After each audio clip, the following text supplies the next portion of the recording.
Welcome back. If you're seeing this channel for the first time, my name is Grace and I live off-grid in Kajiado. Today we'll be working on the gutters on the car shed and the container house. Before the rainy season, I used to buy salty water from Maboza and I would buy around 6,000 liters. That would take me through a whole week. One trip would cost me about 3,000 Kenyan shillings. The last time I bought water was 7 weeks ago, thanks to the roofing on my garage and the makeshift gutters I did. I'd collect water to one 5,000 liter tank from the gutters. Then once that gets full, I pump it to the rest of the tanks, especially the ones I have elevated.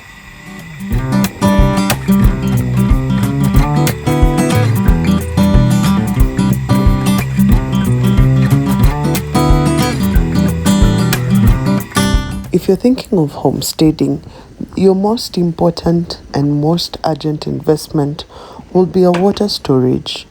And once you've set up a shelter, no matter how simple it is, you also want to consider doing a roof so you can harvest rainwater. You can choose to buy your tanks before you finally move, or you can save the amount of money you need. Then once you are ready to move, you make the purchase once and for all. You want to do a good investment of at least 10,000 liters, but if you can do more, the better for you. I was able to buy my tanks slowly. I didn't buy all of them at once. I used to buy one at a time. At the moment, I have a total of 22,000 liters worth of tanks. And I still feel that is not enough.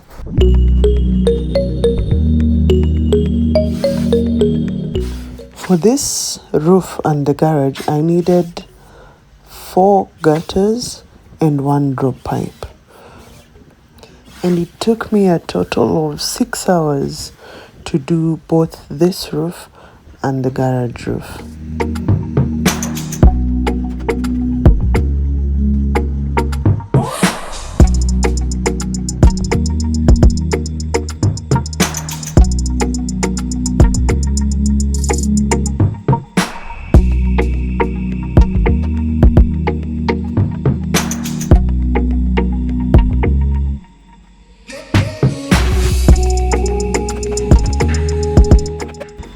Before I could go too far, I had to confirm if I got the slope right.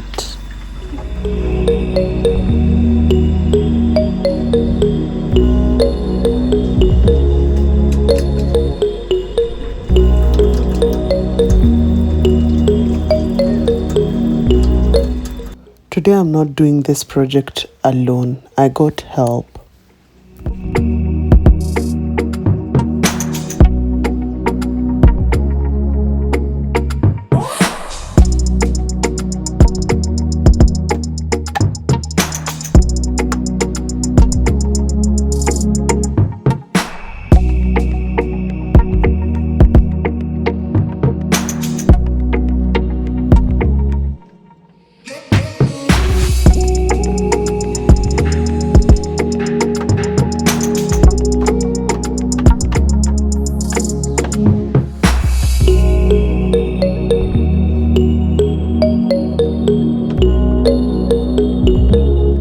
We did a second slope test just to make sure everything is okay before we finally drop the gutters and direct it to the tank.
If you're still watching up to now, we both know you enjoy such content.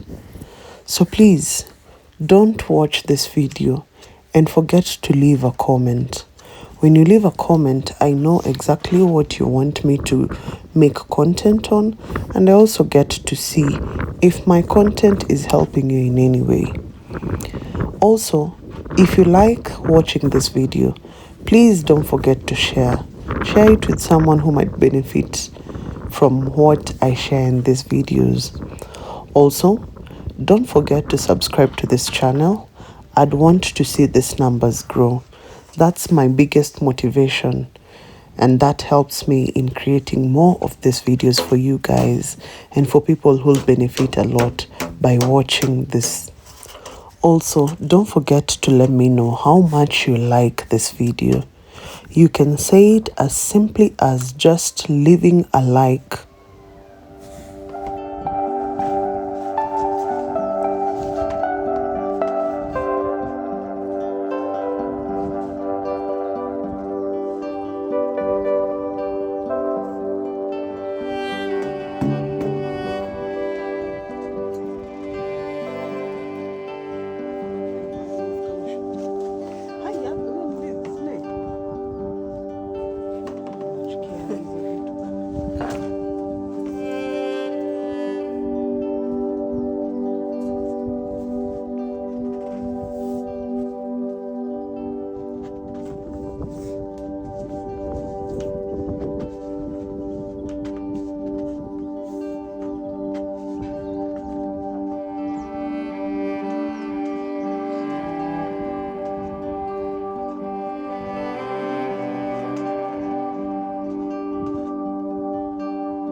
We ended day one by finishing the container roof. Now, tomorrow we have to figure out how we finish the gutters on the garage. The garage had gutters, but now we have to change them to new ones. And the first thing we needed to do was empty water from this tank and move it to the other side of the fence.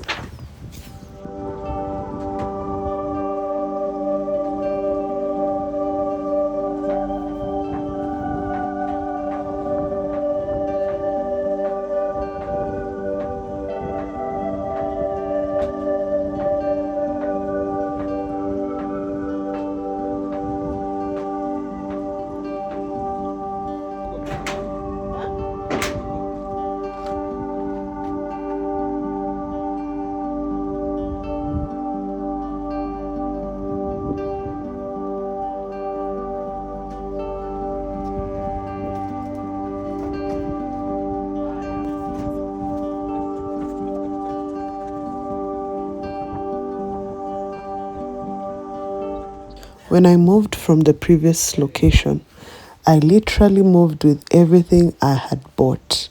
And now I get to reuse those things in this property.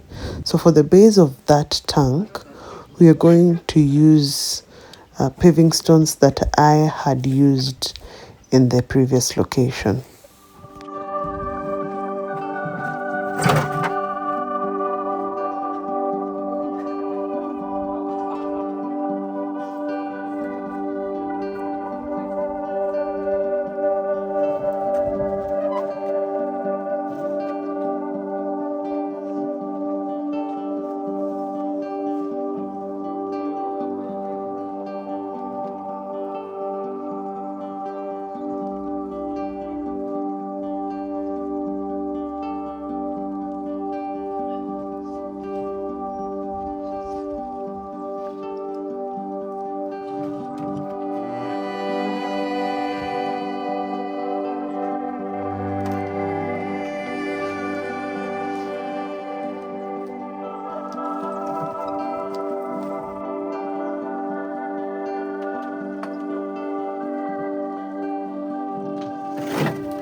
We'll then use sand to create a more even surface for the tank to sit on.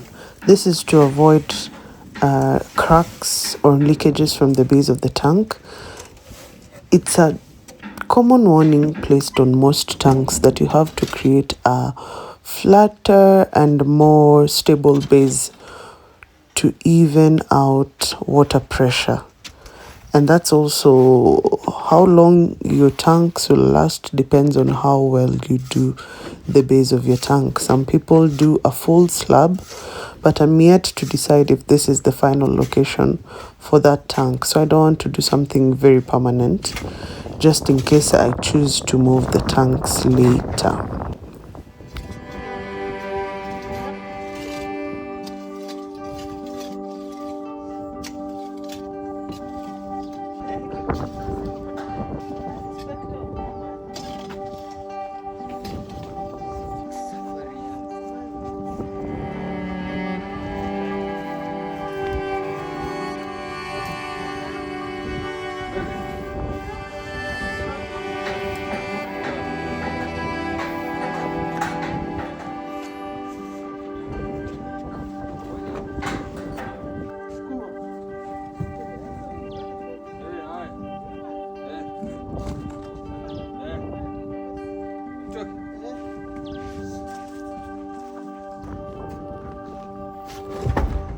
And that marked the end of the not very tasking project of repositioning the tanks and redoing the gutters both for this shade and the container house. For the container house, that's not the end of the roofing, but I needed at least a roof that I could use to harvest water for these tanks because we will not experience these rains for a very long time. And before we could call it a day, we had to do the slope test for the last time. The most interesting part, if you ask me.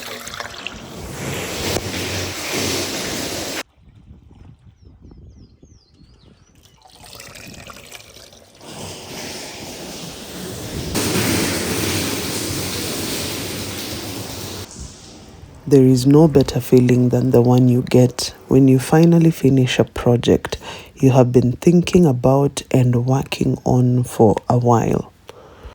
It's totally fine to have someone come in and do things like this for you. That's why we have people who specialize in different skills. But there is also nothing wrong in doing things yourself. If you have the time and interest, I advise that you learn at least one thing. There is freedom in understanding how things work and being able to work them properly.